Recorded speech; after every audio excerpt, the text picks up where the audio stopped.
Hola, buen día. Mi nombre es Giselle Salamanca y en este video vamos a analizar el tema de los tratados internacionales laborales y su relación con la estabilidad en el empleo, pues tomando como referencia la sentencia SL del 15.467 de 2015 de la Corte Suprema de Justicia. Bueno, para desarrollar este tema, la exposición estará organizada en 5 momentos principales, que el primero abordaré la introducción explicando las funciones de la OIT y también su impacto en el ordenamiento jurídico colombiano. En segundo lugar, analizaré cómo se integran los tratados internacionales a la legislación colombiana y también cuál es el procedimiento constitucional que lo permite.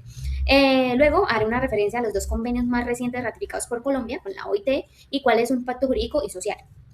Luego les haré una referencia, luego estudiaremos la sentencia y revisaremos los hechos relevantes del problema jurídico y las consideraciones adoptadas por la Corte y finalmente presentaremos mi conclusión crítica, pues donde les fijaré mi postura frente a la decisión judicial analizada.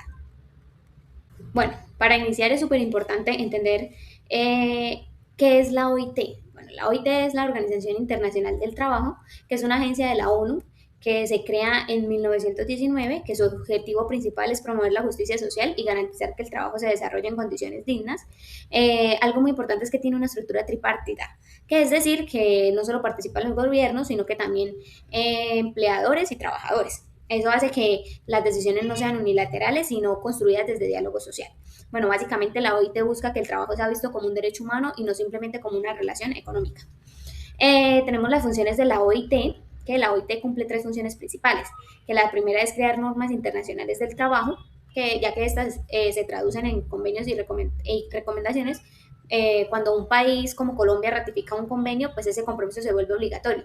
La segunda función es supervisar que los países realmente cumplan lo que firmaron. Si no lo hacen, pues la OIT pueda hacer sus observaciones que generan presión para hacer ajustes legales. Y la tercera función es brindar asesoría técnica, pues en Colombia, por ejemplo, la OIT apoya políticas relacionadas con trabajo decente, seguridad social y protección sindical. Bueno, en su impacto, ahora cómo impacta esto en Colombia. Bueno, mucho más de lo que parece, ¿no? Por ejemplo, los convenios sobre libertad sindical fortalecen el derecho a crear sindicatos y negociar colectivamente, ¿sí? También tenemos cómo han influido en el sistema de seguridad social, buscando que haya protección en salud, pensiones y riesgos laborales. En el tema de trabajo infantil, los convenios han sido la clave para prohibir el trabajo en menores de edad y algo muy importante fue que el convenio sobre el trabajo doméstico que este permitió que estas personas tuvieran un salario mínimo y también acceso a la seguridad social en igualdad de condiciones. Bueno, ahora bien, después de entender la importancia de los convenios internacionales, es fundamental explicar cómo un tratado realmente se integra a la legislación colombiana. Ese proceso no es automático, pues la Constitución nos establece un procedimiento claro que garantiza que el tratado sea válido y compatible con nuestro ordenamiento jurídico.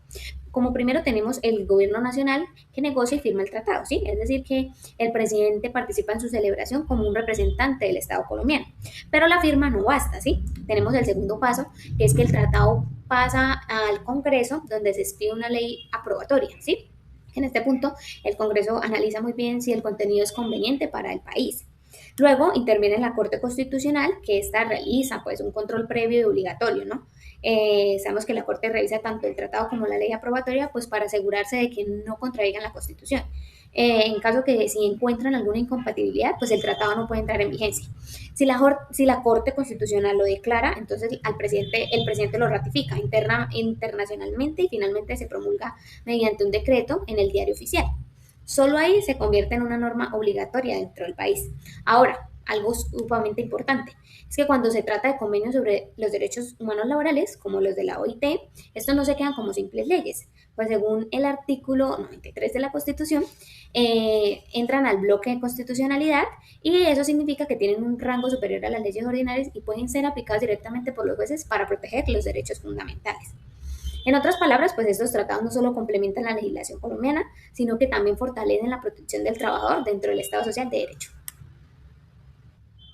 Bueno, ahora pasando a los dos tratados más recientes que Colombia ha ratificado con la OIT, encontramos dos instrumentos muy importantes que marcan un avance significativo en materia de justicia social. Se trata del Convenio 156, que este trata sobre trabajadores con responsabilidades familiares, y el Convenio 190 sobre la eliminación de la violencia y el acoso en el mundo del trabajo. Bueno, ambos reflejan cómo el derecho laboral está evolucionando hacia una protección más humana e integral.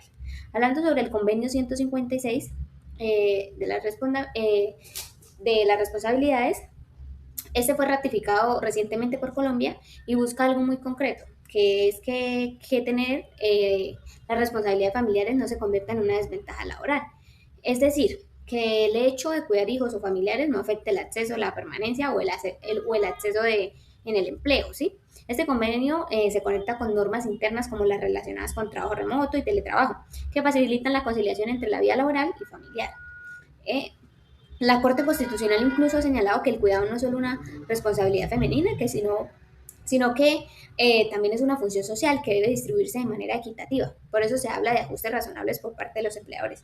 En términos prácticos, esto implica que las responsabilidades familiares no pueden ser causa de discriminación o despido. El impacto de este convenio es tanto jurídico como social. ¿Sí? Jurídicamente obliga al Estado a adoptar medidas que faciliten el cuidado, como servicios comunitarios y también que protejan a los trabajadores frente a decisiones discriminatorias. Socialmente, pues este promueve la corresponsabilidad de género, que busca reducir esa brecha histórica donde el cuidado ha recaído casi exclusivamente sobre las mujeres, afectando su desarrollo profesional. Bueno, con el convenio 190 ahora es más reciente y es el más reciente y representa un cambio de paradigma, ¿sí? Es el primer tratado internacional que reconoce expresamente el derecho de toda persona a un entorno laboral libre de violencia y acoso, incluyendo la violencia de género. Lo importante es que no solo protege a trabajadores formales, sino que este también protege a pasantes, voluntarios, personas en busca de empleo e incluso cubre situaciones fuera del espacio físico de la oficina. Bueno, este convenio impacta directamente sobre las normas como la Ley 1010 de 2006 sobre el acoso laboral. Por ejemplo, mientras la ley colombiana exigía reiteración de la conducta, el convenio 190 permite que un solo hecho grave sea suficiente para configurar un acoso. Además, amplía la protección a espacios digitales, desplazamientos laborales y establece el deber de debida diligencia para que las empresas prevengan activamente estos riesgos. Más allá del aspecto jurídico, pues el impacto social es enorme. Genera un cambio cultural al dejar claro que la violencia en el trabajo no es algo tolerable ni algo normal. Bueno, para concluir, estos dos convenios muestran que el derecho laboral colombiano no es estático, está en constante evolución y que este también se adapta a nuevas realidades sociales. El convenio 156, por su parte, fortalece la igualdad y la conciliación familiar, mientras que el convenio 190 protege la dignidad frente a la violencia y el acoso. Ambos consolidan un modelo laboral más humano, más equitativo y también más acorde con los principios del Estado Social de Derecho. Ahora paso a analizar la sentencia SL del 15.467 de 2015, proferida por la Sala Laboral de la Corte Suprema de Justicia. En este caso es súper importante porque aborda un tema sensible, el despido de un trabajador que participó en un paro declarado ilegal y la posibilidad de aplicar estándares internacionales de estabilidad laboral. Bueno, entre los hechos relevantes, el señor Argemiro Ricaurte de Patiño trabajaba desde 1985 como electricista y estaba afiliado al sindicato Citraelecol. Durante un conflicto colectivo debido a un pliego de peticiones, pues se produjo un cese de actividades que posteriormente fue declarado ilegal por la autoridad competente. La empresa sostuvo que el trabajador participó activamente en ese paro ilegal y que con fundamento en el artículo 450, numeral 2 del Código Sustantivo del Trabajo, decidió despedirlo sin adelantar un procedimiento disciplinario previo. El trabajador lo que les demandó y solicitó fue su reintegro, alegando que no participó realmente en el cese, que el despido buscaba afectar la negociación colectiva y que se omitió el debido proceso. Bueno, la Corte debía resolver principalmente dos preguntas. Es como un problema jurídico que primero, si el empleador podía despedir a un trabajador que participó en un cese declarado ilegal sin adelantar un procedimiento previo. Y el segundo, si era posible aplicar el convenio 158 de la OIT para exigir una mayor protección a la estabilidad laboral. Consideraciones de la Corte. Bueno, la Corte comenzó señalando que el artículo 450 del Código Sustantivo del Trabajo autoriza expresamente al empleador a despedir a quienes participen activamente en un paro declarado ilegal. Indicó que la norma no exige un procedimiento adicional y que los jueces, conforme al artículo 230 de la Constitución, están sometidos al imperio de la ley, por lo que no pueden crear requisitos que el legislador no estableció. Frente al debido proceso del artículo 29 constitucional, la Corte sostuvo que este debe interpretarse conforme al procedimiento legal existente y en este caso la ley no exigía un trámite previo.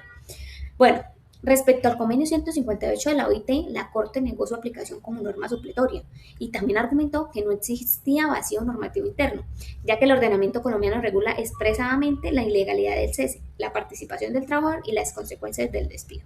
Además, explicó que el convenio 158 responde a un modelo de estabilidad laboral absoluta, donde solo se puede despedir por causa justificada, mientras que en Colombia predomina la estabilidad relativa, que permite que el despido sea con indemnización.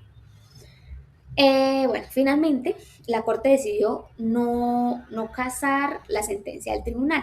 Concluyó que el despido estuvo amparado por la legislación vigente, que no era exigible, pues un procedimiento adicional y que el convenio 152 podía aplicarse como fuente supletoria. Bueno, la regla que deja esta sentencia es clara, que pues en Colombia la participación activa en un paro declarado ilegal faculta al empleador para terminar el contrato sin trámite adicional y que no proceda a aplicar estándares internacionales cuando el ordenamiento interno regula expresamente la materia. Bueno, esta decisión es relevante porque delimita la relación entre el derecho interno y el derecho internacional del trabajo y reafirma que el modelo colombiano es de estabilidad laboral relativa y establece límites de la aplicación judicial directa de convenios internacionales no plenamente integrados. Bueno, para cerrar, quiero fijar una postura clara frente a la decisión adoptada por la Corte Suprema de Justicia en esta sentencia. Mi posición es que la decisión es legalmente defendible, pero constitucionalmente restrictiva. ¿A qué me refiero? A que desde el plano estrictamente legal, la Corte aplicó correctamente el artículo 455 del Código Sustantivo del Trabajo, pues la norma autoriza el despido de quienes participen activamente en un paro declarado ilegal y no exige un procedimiento previo. Además, que el artículo 230 de la Constitución establece que los jueces están sometidos al imperio de la ley. Bajo ese marco, el razonamiento es coherente. Sin embargo, el problema no puede resolverse únicamente desde la literalidad de la norma, ¿no? Sino que la Constitución de 1991 transformó la concepción del trabajo. Ya no es solo una relación contractual privada, sino que es un derecho fundamental con dimensión social. El artículo 1 consagra que Colombia, como Estado social de derecho fundado en la dignidad humana, y que el artículo 25 reconoce el trabajo como un derecho con especial protección. El artículo 29 garantiza el debido proceso en todas las actuaciones y el artículo 53 establece principios como la favorabilidad y también la estabilidad del trabajo. Estos mandatos pues exigen una interpretación constitucionalizante del artículo 456, no una aplicación mecánica. Que la ley no exija procedimiento previo no significa que pueda desconocerse el debido proceso, porque este nace directamente de la Constitución. Y además que la Corte reafirmó el modelo de estabilidad laboral relativa. Eso es históricamente correcto, pero resulta insuficiente frente al principio de progresividad de los derechos sociales, ya que la estabilidad no debería verse como una excepción, sino como un valor constitucional que obliga a que el despido sea lo último que se haga. En cuanto al derecho internacional, aunque el convenio 158 de la OIT no se aplicara directamente, sí podía utilizarse como criterio interpretativo, pues conforme al artículo 93 del Constitucional, ¿no? Y que el derecho internacional del trabajo no busca reemplazar el sistema interno, sino elevar progresivamente los estándares de protección. Bueno, desde una lectura más acorte, el Estado Social de Derecho debieron aplicarse principios como la favorabilidad, la primacía de la realidad y la proporcionalidad, la justicia social. Y bueno, para concluir, considero que la sentencia es jurídicamente correcta en el plano formal, pero limitada en el plano constitucional, porque privilegia la literalidad del Código Sustantivo del Trabajo sobre los principios superiores de dignidad humana, estabilidad y protección reforzada del trabajador. Y es que es un Estado social de derecho. El derecho laboral no puede interpretarse solo desde la potestad del empleador, sino desde la centralidad de la persona que trabaja. Bueno, con esto concluyo mi exposición y agradezco su atención y quedo atenta a cualquier comentario o retroalimentación. Muchas gracias.